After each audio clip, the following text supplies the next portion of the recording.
In a shocking turn of events, Silicon Valley Bank, one of the most prominent banks in the tech industry, has announced its collapse. The news sent shockwaves through the tech industry, as Silicon Valley Bank has been a critical financial institution for many startups and tech companies over the years. The bank, which was founded in 1983, has been a major player in the Silicon Valley ecosystem, providing funding, loans, and financial services to many of the world's most successful technology companies.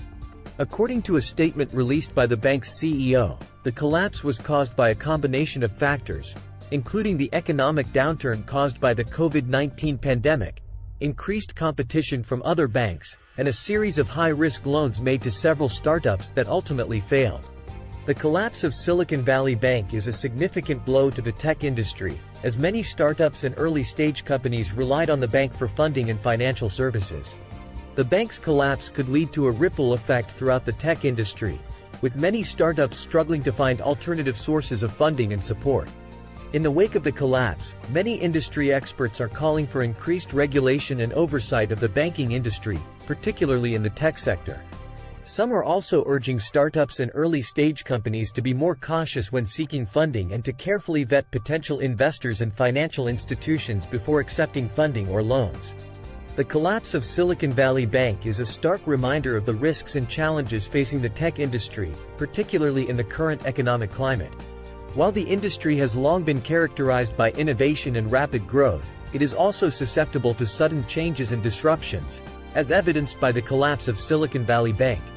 As the industry moves forward, it will be important for companies to carefully navigate these challenges and uncertainties, and to seek out reliable and trustworthy financial partners who can help them weather the storm. While the collapse of Silicon Valley Bank is a sobering reminder of the banking industry's risks, it also highlights the potential benefits of alternative banking models, such as Shariah-compliant banking. Shariah-compliant banking, which is based on Islamic principles and values, prohibits the charging of interest and requires investments to be made in socially responsible and ethical projects. This approach to banking has become increasingly popular in recent years, particularly in the Middle East and other Muslim-majority countries, and has gained attention for its resilience and stability in the face of economic shocks. If Silicon Valley Bank had adopted a Shariah-compliant banking model, it may have been able to avoid some of the high-risk loans and investments that ultimately led to its collapse.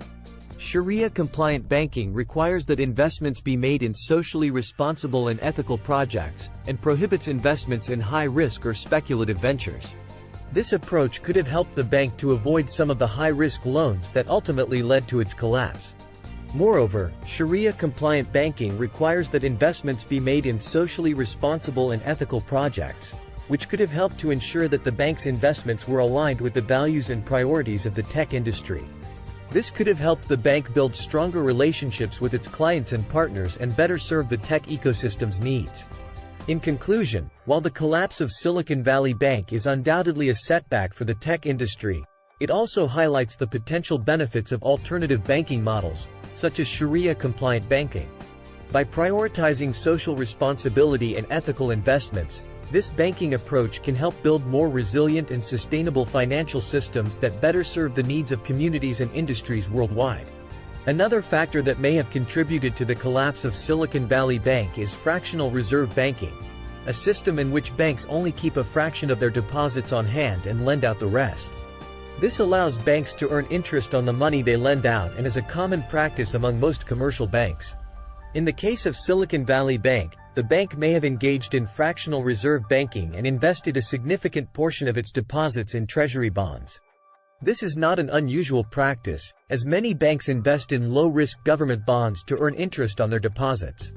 However, in the case of Silicon Valley Bank, it appears that the bank purchased these bonds at a low interest rate of 2%. The problem with this strategy is that treasury bond yields are subject to market fluctuations, and the interest rates offered on these bonds can change rapidly. In this case, the same treasury bonds that Silicon Valley Bank had purchased at a 2% interest rate were now offering close to 4% interest. This means that the bank was earning a much lower return on its investments than it could have if it had waited to purchase these bonds at a later time. The combination of fractional reserve banking and investing in low-interest treasury bonds may have contributed to the collapse of Silicon Valley Bank, as the bank was not able to earn sufficient returns on its investments to cover its expenses and maintain its operations.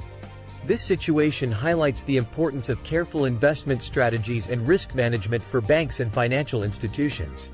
Banks must be diligent in their investment decisions and constantly monitor market conditions to ensure that they are earning sufficient returns on their investments to cover their expenses and maintain their operations. In addition, banks must be prepared to adapt their investment strategies and adjust their risk management practices as market conditions change. The collapse of Silicon Valley Bank is a complex issue that likely involves multiple factors, including high-risk loans, increased competition, and fractional reserve banking.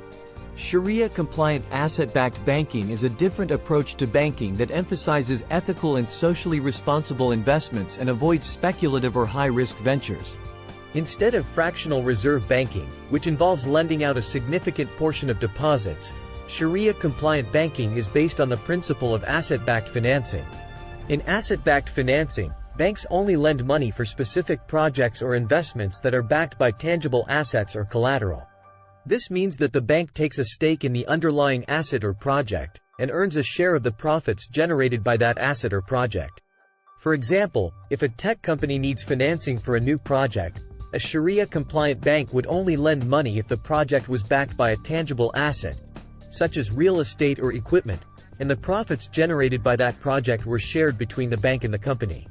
This approach to banking ensures that investments are aligned with ethical and socially responsible values and that the bank takes on a share of the risk associated with the investment.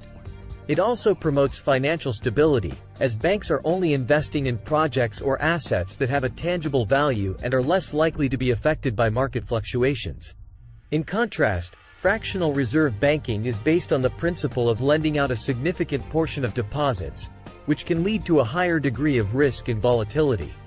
This approach allows banks to earn a higher return on their investments but also exposes them to greater risks, such as default on loans or a decline in the value of their investments.